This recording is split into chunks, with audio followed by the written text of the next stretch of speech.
بسم اللہ الرحمن الرحیم بسم اللہ الرحمن الرحیم کتاب الصوم مفطرات الصوم الصوم هو الامساک قربۃ عن المفطرات التالیہ۔ بحمد اللہ تعالی کتاب الطہارت کتاب الصلاۃ مکمل ہو گئی، اور انشاءاللہ اب ہم توفیق خدا سے کتاب الصوم کا آغاز کر رہے ہیں۔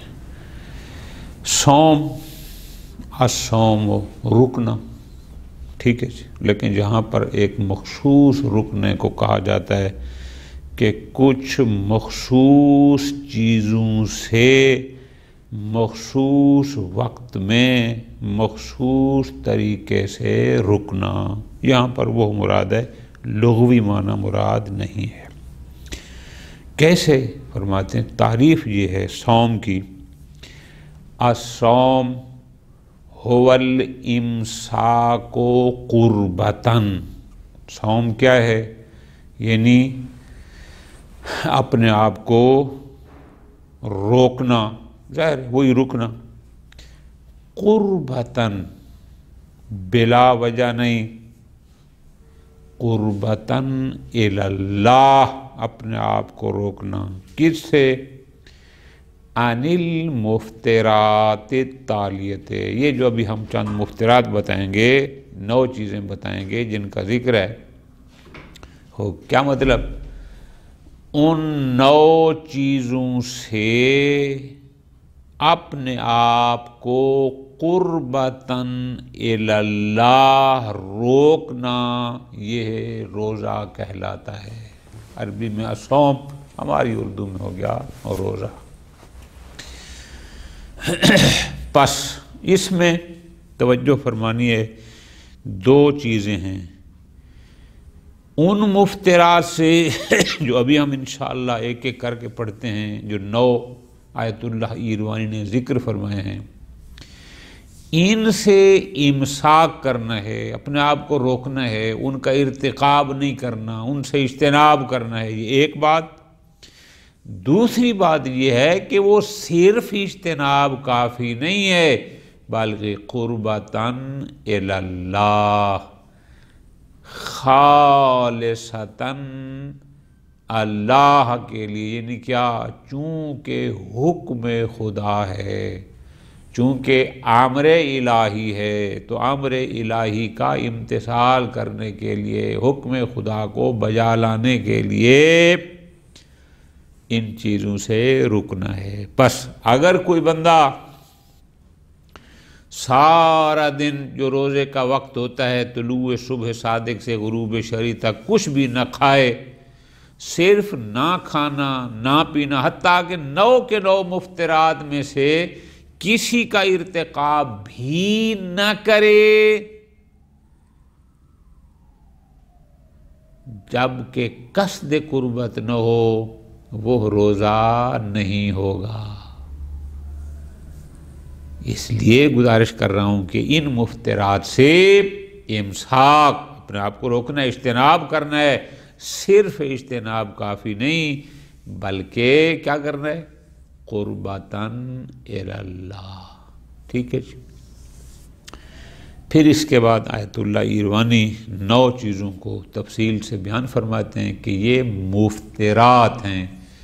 مفطر ظاہر ہے اس میں فاعل کا صیغہ افطر یفطر افطار سے، تو اس کا مطلب کیا ہے کہ اگر آپ ان کا ارتکاب کریں گے تو یہ روزے کو توڑ دیں گے، روزہ آپ کا ختم ہو جائے گا، روزہ نہیں ہوگا۔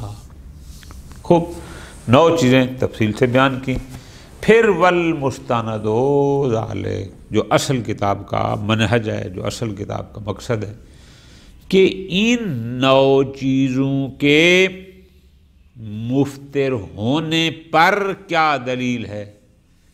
بہت پیاری بات ہے کہ 9 چیزوں کو آپ کہہ رہے ہیں کہ یہ مفطر ہیں،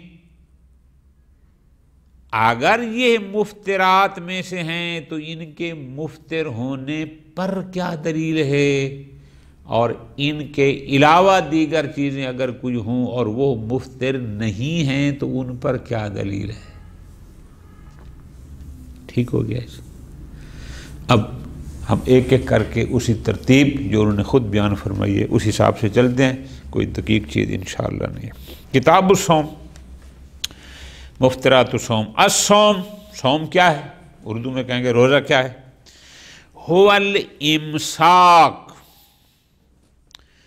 قربتاً عن المفطرات التالیہ۔ امساک اگر باب افعال ہوگا تو آپ یوں کہیں گے کہ اپنے آپ کو روکنا ان مفطرات سے جو ابھی ہم ایک ایک کر کے شمار کرتے ہیں، روکنا قربتاً یعنی قربتاً الی اللہ، بس بغیر قصد قربت کے اگر آپ ان سے امساک کرتے بھی ہیں، رکتے بھی ہیں، ان کا ارتکاب نہیں بھی کرتے لیکن قصد قربت نہیں ہے، اس کو روزہ نہیں کہتے۔ ٹھیک ہو گیا؟ انشاءاللہ آگے آ رہا ہے، چونکہ روزہ عبادت اور عبادت فقط وہی ہوتی ہے جس میں قصد قربت ہو۔ کون کون سے مفطرات ہیں؟ گزارش میں نے کی ہے کہ 9 کو ذکر فرمایا آیت اللہ ایروانی دامد اللہ العالی نے۔ نمبر 1 الاکل و شرب، کھانا پینا، پہلا مفطرات میں سے ہے اکل و شرب، کھانا پینا۔ بلا فرق بین المعتاد وغیرہ، چاہے ایسی چیز کو کھا پی رہا ہے جو روٹین میں کھائی یا پی جاتی ہے عادتاً وغیرہ ہی، یا نہ ایسی چیز ہے کہ جو روٹین میں، مثال روٹی، بریڈ، فروٹ، فلاں روٹین میں کھائے جاتے ہیں، یہ معتاد ہوگی۔ اور اگر کوئی بندہ کاغذ کھانا شروع کر دے، اب کاغذ کھانے والی چیز تو نہیں ہے، عادتاً نہیں کھایا جاتا لیکن وہ کھا رہا ہے مثلاً، تو یہ غیر ہی میں شامل ہو جائے گا کہ چاہے وہ اس شے کو کھاتا پیتا ہے کہ جو عادتاً کھائی پی جاتی ہے وغیرہ ہی، یا عادتاً نہیں ہے لیکن یہ بندہ کھا پی رہا ہے۔ اسی طرح لا فرق بین الطریق المعتاد وغیرہ، چاہے معتاد راستے سے، ہم لوگ جتنے بھی معاشرے میں ہیں ہم منہ کے ساتھ کھاتے پیتے ہیں، کھاتے منہ سے پیتے، فرماتے ہیں چاہے وہ اسی معتاد طریق سے، اسی راستے سے کھائے وغیرہ ہی، یا غیر معتاد، مثلا کوئی بندہ فرق کرو سٹرے لگا کے ناک میں اور ادھر پانی کے گلاس میں یا کسی چیز میں، اور اس کے ذریعے وہ پی سکتا ہے، فرض کرو ایک مسئلہ ہے اگر کھا سکتا ہے تو فرماتے ہیں لا فرق، اس میں فرق نہیں کہ وہ چاہے اگر اکل و شرب ہوگا تو وہ مفطر ہوگا، چاہے طریق معتاد ہو چاہے غیر معتاد سے۔ اسی طرح ولا بین القلیل والکثیر، چاہے وہ تھوڑا سا کھائے چاہے زیادہ کھائے، اس میں کوئی فرق۔ اکل و شرب سے اجتناب کرنا ہے، چاہے وہ روٹین میں چیز کھائی پی جاتی ہے چاہے روٹین میں نہیں کھائی پی جاتی، چاہے معتاد راستے سے یعنی منہ کے ذریعے کھاتا پیتا ہے یا غیر معتاد راستے سے، نمبر 3 تھوڑا کھاتا ہے زیادہ، اس میں کوئی فرق، حکم عام ہے تینوں صورتوں کے لیے۔ اس کی اب تھوڑی سی وضاحت کر رہے ہیں۔ لا يجوز ابتلاء ما يخرج من الصدر او ينزل من الراس، جائز نہیں ہے کہ جو کچھ سینے سے خارج ہوتا ہے، جیسے ہم ایک کو لعاب دہن کہتے ہیں جو منہ کا پانی ہوتا ہے، اور ایک بلغم جو اندر سے آتی ہے، فرماتے ہیں جو چیز اندر سے آتی ہے یا دماغ کے راستے سے آتی ہے اس کو نگل جانا جائز نہیں ہے، لیکن کب؟ اذا وصل الى فضاء الفم، جب وہ حلق سے اوپر، یہ جو منہ کا ایریا ہوتا ہے جو کھلا جب ہوتا ہے منہ، اس منہ کے ایریے میں جب آ جائے پھر دوبارہ اس کو نگلنا یہ جائز نہیں ہے۔ کس کو؟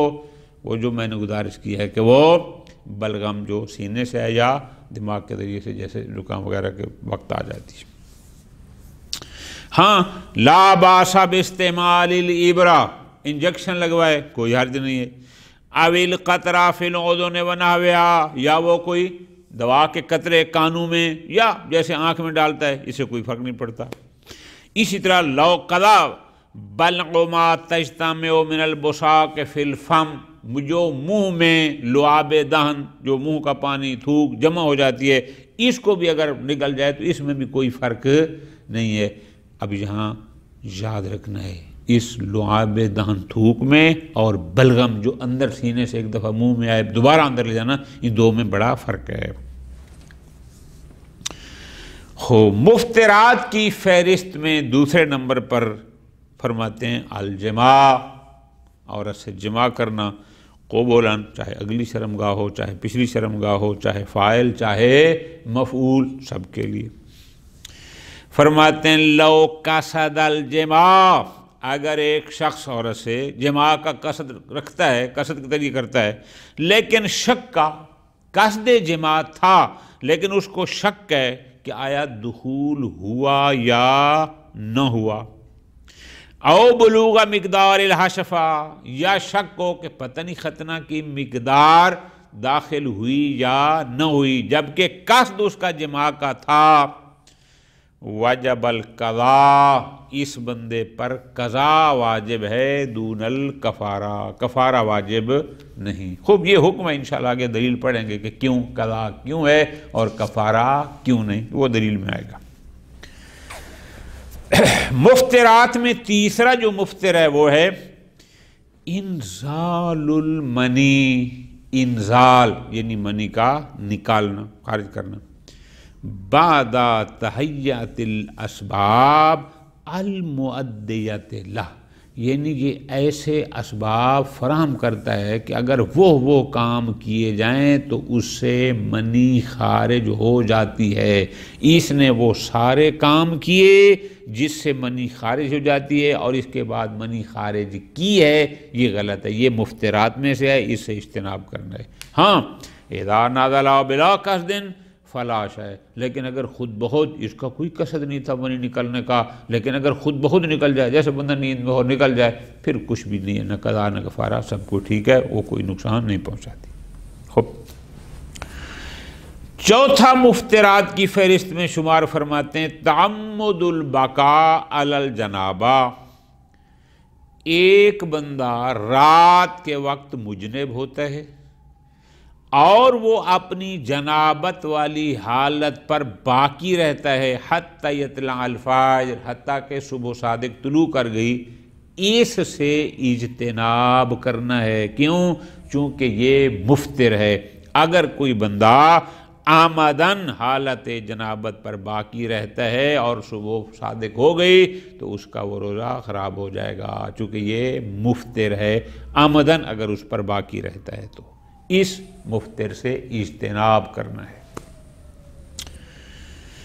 پانچواں مفتر الکذب علی اللہ سبحانہ، اللہ تبارک و تعالی، اللہ کے رسول صلی اللہ علیہ وآلہ وسلم یا او احد المعصومین یا معصومین علیہ السلام سے کسی ایک پر بھی جھوٹ بولنا، انشاءاللہ آگے تفصیل آئے گی کس انداز میں جھوٹ بولے، فی رأی کثیر، اگرچہ یہ کوئی متفق علیہ نہیں لیکن اکثریت فقہا اس کو مفتر صوم قرار دیتی ہے کہ اگر حالت روزہ میں کرے گا تو یہ مفتر ہے، لہذا اس سے اجتناب ضروری ہے۔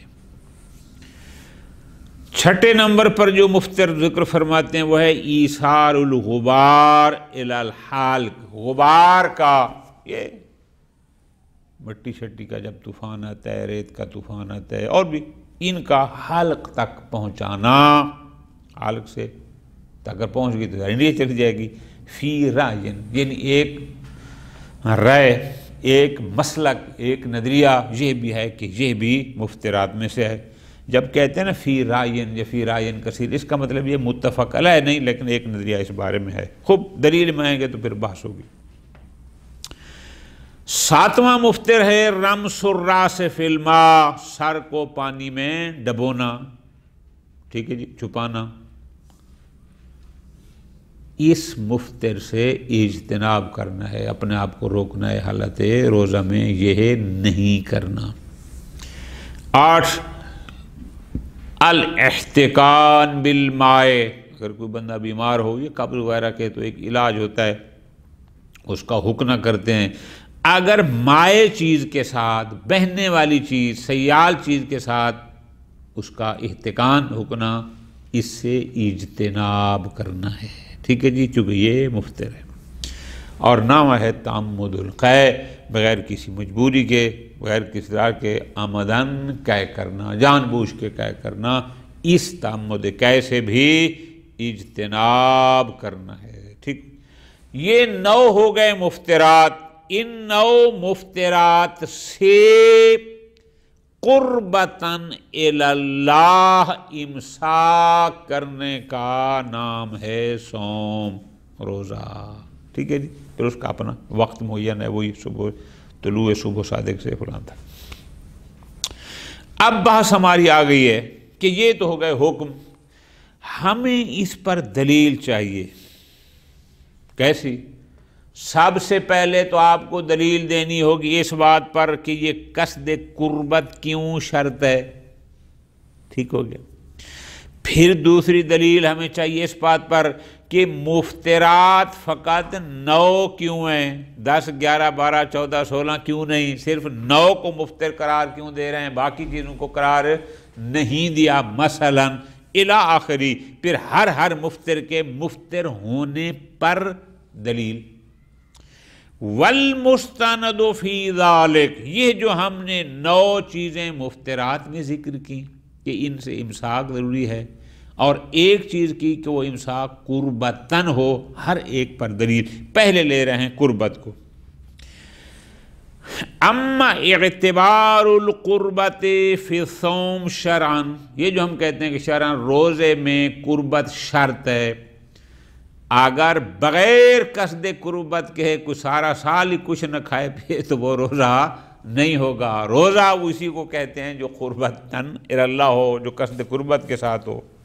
اچھا، بالرغم من عدم اعتبارها فیہ لغتاً، جبکہ صوم کا لغوی معنی دیکھیں تو اس میں تو قربت شرط نہیں ہے، وہ تو ہوتا ہے رکنا۔ ٹھیک ہے جی، اس میں تو قربت غیر قربت کی بات نہیں ہے۔ درست ہے کہ لغتاً قربت اس میں شرط نہیں ہے، لیکن شرعاً روزے میں قصد قربت شرط ہے۔ کیوں؟ توجہ میری جان، کیوں؟ فرماتے ہیں لِارتِکَاز المتشرع، جتنے بھی متشرع ہیں ہم لوگ جو شریعت محمدی کے ماننے والے ہیں، سب کے ذہن میں یہ بات ہر وقت وضاحت کے ساتھ موجود ہے، مرتکز ہے، یعنی اس کے لیے کوئی سوچ و بچار کی ضرورت نہیں ہوتی۔ ٹھیک ہے جی، ہر وقت یہ ذہن میں موجود ہے کہ بھئی روزہ رکھنا ہے تو قربتاً الی اللہ رکھنا ہے۔ ٹھیک، آپ فرماتے ہیں الذی لا یحتمل وصولہ من غیر شار، ہم لوگ، ہم سے پہلے لوگ جتنے بھی شریعت محمدی کو ماننے والے ہیں، اور سب کے ذہن میں یہ بات مرکوز ہے کہ روزہ وہی ہوتا ہے جو قربتاً الی اللہ ہو، یہ بات ذہن میں کہاں سے آئی؟ یقیناً یہ طریقے شر سے آئی، شارع نے ان کو کہا تو سب کے ذہن میں آیا کہ بھئی روزے میں قصد قربت، روزہ وہی ہوتا ہے جو قربتاً الی اللہ ہو۔ اس لیے کوئی اور تو کسی کا لغت کے ساتھ تو اس کا کوئی تعلق نہیں، لیکن جس مسلمان کو جس مسلمان پوچھتے ہیں وہ قربت کی بات کرتا ہے تو یہ کہاں سے آئی؟ آپ کہیں گے یہ اس کے جو ذہن میں ارتکاز آیا اور اس کے چیز میں ذہن میں بیٹھ گئی ہے، یقیناً وہ شر کے علاوہ کسی اور سے نہیں، تو شارع نے اس کو بتایا۔ پس یہ دلیل ہے اس بات پر، پہلی بات کہ یہ ارتکاز تمام متشرع کے ذہن میں ہر وقت اس بات کا ہونا کہ قصد قربت ہو، اور یہ ارتکاز بغیر شارع کے بتائے ہوئے ذکر کیے ہوئے آ نہیں سکتا۔ ایک تو یہ دلیل ہے۔ دوسری وَيُمْكِنُ التَّمَسُّكُ بِمَا دَلَّ عَلَى بِنَاءِ الْإِسْلَامِ عَلَى خَمْسَةٍ، پھر ہمارے پاس روایت موجود ہے جو روایت یہ کہتی ہے کہ اسلام کی بنیاد 5 چیزوں پر ہے۔ اچھا جی، راوی ہے فضیل بن یسار، روایت کی ہے اس نے امام محمد باقر علیہ السلام سے کہ امام فرماتے ہیں بناء الاسلام علی 5، کون سی؟ الصلاۃ والزکوٰۃ والحج والصوم والولایا، 5 میں ایک چیز ہے صوم، لطف لینا ہے، اور یہ روزہ اسلام کی بنا اس پر ہے، یعنی یہ بنیاد اسلام میں داخل ہے روزہ۔ لا یختم البناء الاسلام علی امر غیر قربین، یہ احتمال نہیں ہو سکتا، یعنی ہو ہی نہیں سکتا کہ اسلام کی بنیاد ایک ایسی چیز پر ہو جو قربتاً اللہ نہ کی جاتی ہو، نہ، ایسا ہو نہیں سکتا۔ اسلام کی بنیاد میں جو چیز شامل ہے وہ وہی ہے جو قربی ہو، یعنی مراد کیا، یعنی جس میں قصد قربت خالصتاً اللہ کے لیے اس کو انجام دے جائے۔ اس لیے آپ کہتے ہیں صلاۃ میں قصد قربت ہے، زکوٰۃ میں قصد قربت ہے، حج میں فلاں صوم، تو یہ صوم بھی اسی میں سے ہے۔ تو پس یہ بنائے اسلام میں روزے کا ہونا اس بات کی دلیل ہے کہ یہ ہے قصد قربت شرط ہے۔ کیوں؟ ہو ہی نہیں سکتا کہ اسلام کی بنیاد ایک ایسی چیز پر ہو جس میں قصد قربت شرطی نہ ہو، جو قربت اللہ نہ ہو۔ اس کا مطلب ریا کے طور پر کریں تو وہ چیز بھی بنیاد اسلام میں آ جائے گی، نہ، ایسا نہیں ہو سکتا۔ ٹھیک ہو گیا جی، یہ بات ختم ہو گئی، پس قصد قربت شرط ہے۔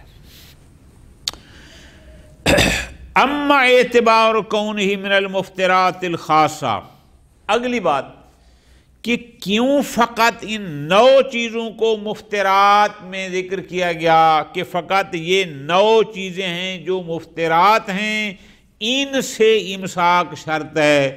ان 9 کے علاوہ دیگر کسی شے کو ذکر نہیں کیا گیا کہ وہ بھی مفترات سے ہو، اس سے بھی اجتناب کرنا ضروری ہو، صرف ان 9 کا ذکر کیوں ہے؟ سوال یہ بن گیا کہ کیوں فقط یہی مفترات الخاصہ، یعنی یہی 9 کیوں مفترات ہیں کہ جن سے امساک کرنا شرط ہے؟ دلیل فرماتے ہیں، دلیل یہ لِقَوَاءِ ارتکاب المتشرعۃ بذالک۔ نمبر 1، پہلی دلیل تو ہمارے پاس یہ ہے کہ تمام متشرعہ کے اذہان میں یہی 9 مرکوز ہیں، ہر کوئی انہی کو مفتر سمجھتا ہے۔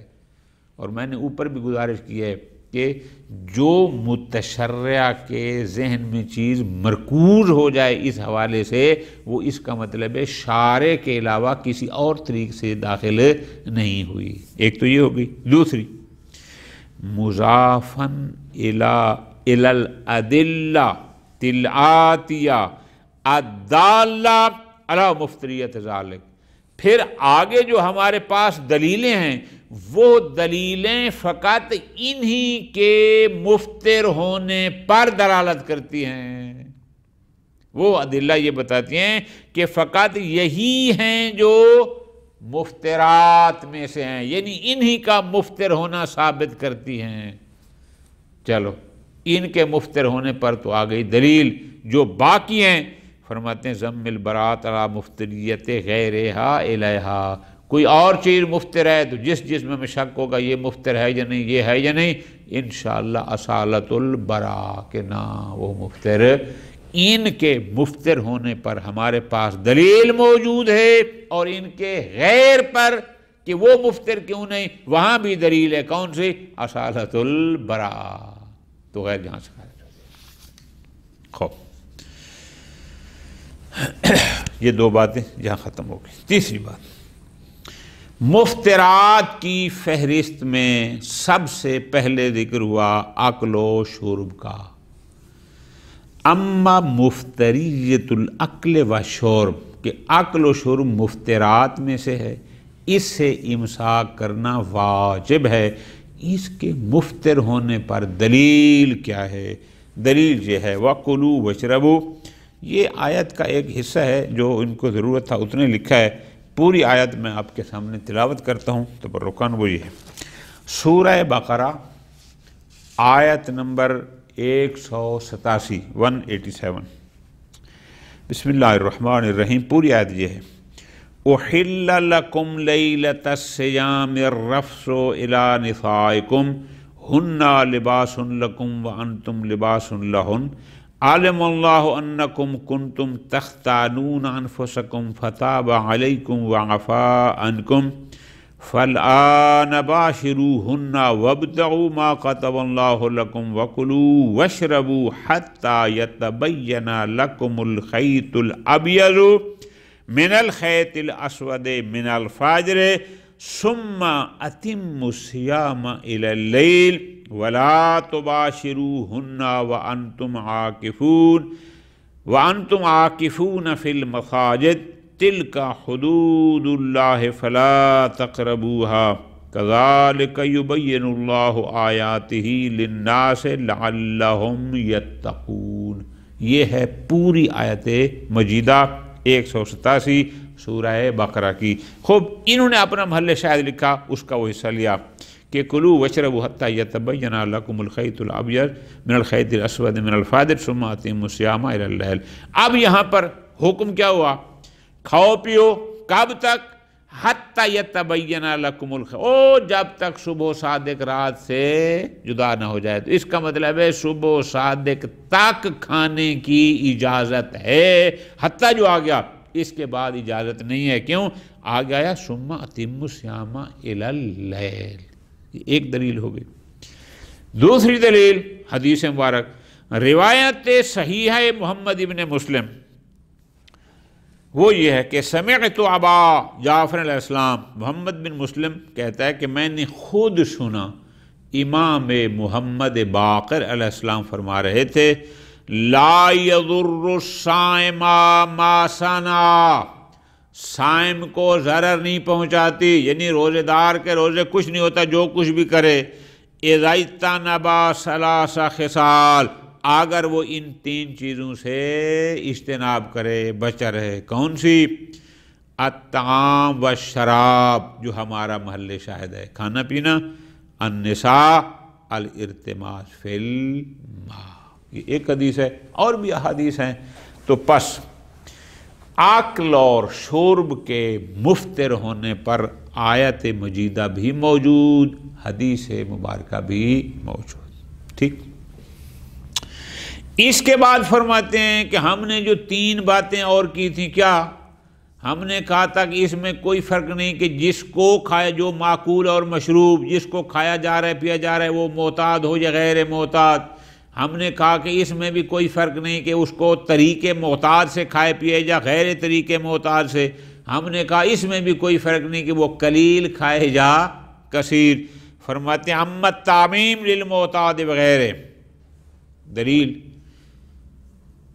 اما، ذرا غور کرنا، لأن حذف المتعلق، چونکہ یہاں الطعام و شراب آیا، ادھر کلو وشرب آیا، متعلق اکل اور شرب کا ذکر نہیں ہوا کہ کس شے کا کھانا، متعلق اکل و شرب کا ذکر نہ ہونا یدل علی العموم، وہ دلالت کرتا ہے عموم پر۔ ٹھیک ہو گیا جی۔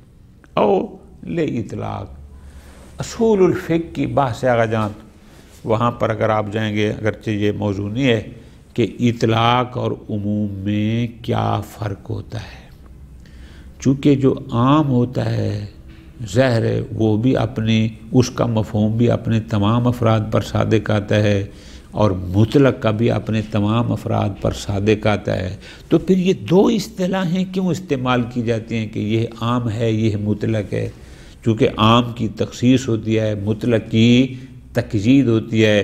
تو وہاں پر بیان یہ کیا جاتا ہے کہ مطلق اپنے تمام افراد کو شامل ہوتا ہے بے مقدمات الحکمہ، کہ مولا مقام بیان پر ہو، فلان ہو، کوئی اس نے قید بھی نہ لگائی ہو، اس کی جو اپنے ہیں مقدمات حکمہ وہ ہے۔ جبکہ جو عام ہے یہ اپنے افراد کو شامل ہوتا ہے بالوزن، کہ اس کی وضع ایسی ہے کہ وہ اپنے تمام افراد میں ہر فرد کو یا علی سبیل البدل ہوتا ہے۔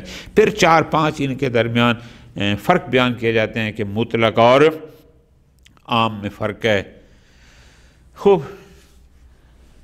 امت تعمیم من الناحیتین الاخیرتین، جو دو اور تھے، یہ تو تھا نا کہ وہ محتاج شے کھا رہا ہے یا غیر محتاج، دو تعمیمیں اور بھی تھیں، دو لحاظ سے اور بھی عام تھا، کیا کہ وہ محتاج طریق محتاج، یعنی ہم جیسے کہتے ہیں کہ وہ منہ سے کھا رہا ہے یا غیر منہ سے کھا پی رہا ہے، دوسرا یہ تھا کہ وہ قلیل ہے یا کثیر، تو وہ تعمیم کہاں سے گئی؟ فرماتے ہیں للاطلاق، اس لیے کہ جب مولا مقام بیان پر تھا، اگر کوئی فرق ہوتا قلیل و کثیر کا، فرق ہوتا طریق معتاد اور غیر کا، تو مولا اس کو ضرور بیان فرماتے، انہوں نے اس کو بیان نہیں فرمایا، لہذا ہم کہیں گے کہ یہ اطلاق ہے، مطلق ہے، کوئی تقیید نہیں ہے، تھوڑا کہے زیادہ کہے، معتاد راستے سے کہے یا غیر معتاد سے کوئی فرق نہیں ہے۔ یہی حکم ہے کہ وہ جو معقول اور مشروب ہے، وہ بھی چاہے وہ عادتاً کھایا پیا جاتا ہے یا عادتاً کھایا پیا نہیں جاتا، اس میں کوئی فرق نہیں۔ خوب، اما عدم و جواز ابتلاع ما وصل الى الفم من الراس او الصدر، اگلی بات ہم نے کی تھی کہ سینہ یا سر سے جو رطوبت، یعنی وہ اندر سے نکل کر اس کے منہ میں آ جائے، اگر منہ میں آ گئی ہے، حلق سے اوپر آ گئی ہے، دوبارہ اس کو نگلنا یہ جائز نہیں ہے۔ اس عدم جواز پر دلیل کیا ہے؟ فرماتے ہیں لصدق العقل او الشرب الیہ، اس لیے کہ جو چیز اندر سے نکل کر حلق سے اوپر منہ کی فضا میں آ گئی ہے، جب دوبارہ نگلیں گے تو یہ عقل یا کم از کم شرب کے مصداق بنتی ہے، اس پر صادق آتا ہے، اور عقل و شرب سے اجتناب کرنا ضروری ہے۔ لیکن اما ما عدم وصول ہی الیہ، لیکن اگر وہ بے شک سینے سے بلغم نکلی ہے لیکن وہ منہ میں نہیں ہے، اندر کے اندر ہے، فلا یصدق علیہ والہ، اس پر عقل و شرب صادق نہیں آتا، جب صادق نہیں آتا تو روزے پر بھی فرق نہیں پڑتا۔ لا عقل من شک، اور کم از کم فرض کرو اگر بلغم چھاتی سے اس کی نکلی بھی ہے، لیکن اگر وہ منہ کی فضا میں نہیں ہے اور اس کو شک ہے کہ پتہ نہیں آئی ہے یا نہیں آئی، تو ہم جاری کریں گے اصالت البراء، انشاءاللہ نہیں آئی اور میرا روزہ صحیح ہے۔ اما جواز العبرت والخطرہ، دوسری بات ہم نے یہ کی تھی کہ روزے میں انجیکشن لگانے میں کوئی حرج نہیں ہے، القطرہ کان میں درد ہے، کوئی دوائی کے قطرے ڈالنے ہیں، یا آنکھوں میں مسئلہ ہے تو دوائی ڈالنی ہے، کوئی فرق نہیں ہے۔ فرماتے ہیں اس کی دلیل واضح ہے، لعدم صدق العقل وشرب علیہما، انجیکشن ہو یا کان میں یا آنکھوں میں قطرے ڈالے جائیں تو ان پر عقل و شرب صادق نہیں آتا، جب صادق نہیں آتا فتجری البراۃ عن حرمت، ہمیں شک ہوگا کہ پتہ نہیں یہ حرام ہیں یا نہیں ہیں، اصالت البراء، انشاءاللہ حرام نہیں۔ اما جواز ابتلاع البصاق، اگلی بات ہم نے کی تھی کہ خود وہ پانی جو منہ کے اندر ہوتا ہے، لعاب دہن، یعنی اس وقت ہم جتنے لوگ بیٹھے ہیں ہمارے منہ میں تھوڑی بہت رطوبت پانی ہوتا ہی ہوتا ہے، جس کو ہم تھوک کے کہتے ہیں اردو میں، یہ جو لعاب دہن ہے، ہم نے کہا کہ اس کو نگل لو تو کوئی حرج نہیں ہے۔ کیوں؟ فرماتے ہیں لانصراف اطلاق النہی عن الاکل والشرب عن مثل ذالک، پہلی دلیل، جب یہ دیکھتے ہیں کہ روایات میں آیا کہ کھانا پینا نہیں ہے، اس لعاب دہن کو نگلنے پر عقل و شرب صادق نہیں آتا، اس جیسے اندر لے جانے پر عقل و شرب کا انصراف اس کی طرف نہیں ہے، بلکہ وہ کچھ اور کھانا پینا ہے، اس کو عقل و شرب نہیں کہا جا سکتا۔ ایک وَيُؤَكِّدُ ذَلِكَ كَثِيرَةُ الْمُتَشَرِّعَ الْجَارِيَةِ عَلَيْهِ، دوسری اس کی سپورٹ کہ جتنے بھی متشرع ہیں، جو بھی مسلمان ہیں آج تک، وہ کبھی بھی اس لعاب دہن کو عقل و شرب شمار نہیں کرتے، اور ظاہر ہے جو زبان میں منہ میں پانی ہوتا ہے وہ نگل بھی لیتے ہیں، سیرت موجود ہے۔ بل قد یقال، بلکہ بات تو یہ کہتے ہیں کہ جناب اگر لعاب دہن کو نکلنے پر بھی حرمت لگا دی جائے تو یہ درست نہیں ہے۔ کیوں؟ بلزوم الحرج من عدم ذلک، اس لیے کہ اس سے حرج لازم آئے گی۔ کیوں؟ کوئی بھی انسان ہو، اس کے منہ میں ہر وقت کچھ نہ کچھ تری ہوتی ہی ہوتی ہے، اور اگر ہم کہیں کہ بھئی اس تری کو بھی اندر لے جانا حرام ہے، تو تو اس کے لیے باعث مشقت ہے، باعث حرج ہے، پریکٹیکل اس کا ہو نہیں سکتا، ٹھیک ہے جی، اور وہ بیچارہ تنگ ہو جائے گا۔ وَهُوَ مَنْفِيٌّ فِي الشَّرِيعَہ، اور اسلام میں حرج، مشقت، ناقابل برداشت نامی کوئی چیز نہیں ہے، جس کے لیے قرآن واضح کہتے ہیں مَا جَعَلَ عَلَيْكُمْ فِي الدِّينِ مِنْ حَرَجٍ۔ وصلی اللہ علی محمد وآل محمد۔